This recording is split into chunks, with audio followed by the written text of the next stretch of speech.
ক্ষয়ক্ষতি বলতে মোরাল ক্ষয়ক্ষতি হয়েছে, মানসিক দুর্বলতা হয়েছে, বিভিন্ন ধরনের সমস্যা হয়েছে এবং অনেক থানা পুড়ে গেছে। এই সমস্ত কারণে ইনেট টু সিভিল পাওয়ার আমাদের সারা দেশে সেনাবাহিনী মোতায়েন আছে। তো এই পরিস্থিতিতে কাজ করতে যে আমরা যে সমস্ত পরিকল্পনা নেই করা হচ্ছে একটা অপারেশন, যেখানে যৌথভাবে সকলে একটা ফোকাসড ওয়েতে কিছু কাজ করবে।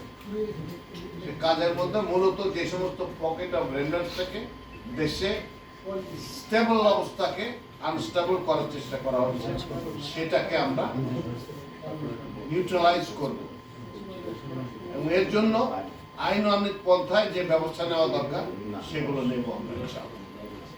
সেটার জন্য সকল বাহিনীকে প্রস্তুত করা হয়েছে, ব্রিফিং করা হয়েছে এবং তার কাজও চলমান রয়েছে। আমরা আজকেও করেছি এবং এটা চলতে থাকবে। আইন প্রয়োগের ক্ষেত্রে আগে যে আকারে আইন প্রয়োগ করা হতো, আমরা তো ওই পথে হাঁটতে পারবো না। আমাদেরকে আইনের স্পিরিট নিয়ে কাজটা করতে হবে।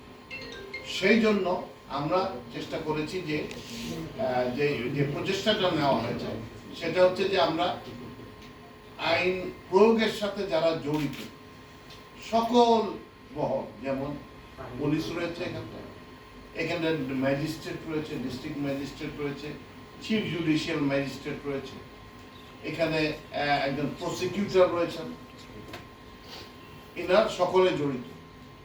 এনাদের সকলের সাথে আমাদের একত্রে সবাই বলবো যে কিভাবে আমরা সুষ্ঠুভাবে আইনটা প্রয়োগ করতে পারি দেশে। উইথ স্পেশাল রেফারেন্স টু মানবাধিকার এবং পরিবেশ। মানবাধিকার কেন? এই মানবাধিকারের কারণে আমাদের এই আন্দোলনটা হয়েছে এবং আমরা চাই যে আমাদের ভবিষ্যৎ, আগামী সন্তানদের জন্য যেন একটা ভালো ভবিষ্যৎ রেখে যেতে পারি, আমাদের সিস্টেমের মধ্যে যেন একটা গুড প্র্যাকটিস আমরা রেখে দিতে পারি।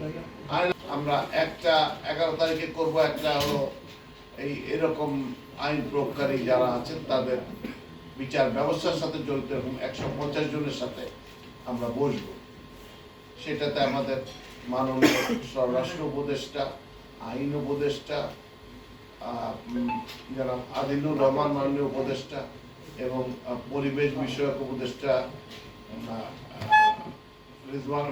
ম্যাডাম রেজওয়ানা হাসান, ওনারা থাকবেন, অ্যাটর্নি জেনারেল মহোদয় থাকবেন, পুলিশের আইজিপি থাকবেন, আমি থাকবো এবং আমরা আরো যারা বিজ্ঞজনরা আছেন তাদের সবাইকে নিয়ে এগুলো দিনব্যাপী কর্মশালা করছি, যাতে আমাদের কাজগুলো আরেকটু যৌথভাবে সুন্দরভাবে যায়। আইন প্রয়োগ বিষয়ে মানবাধিকার ও ওই এক্স্যাক্টলি আরেকটা কি পরিবেশের উপর গুরুত্ব আরোপ সহকারে আইন প্রয়োগ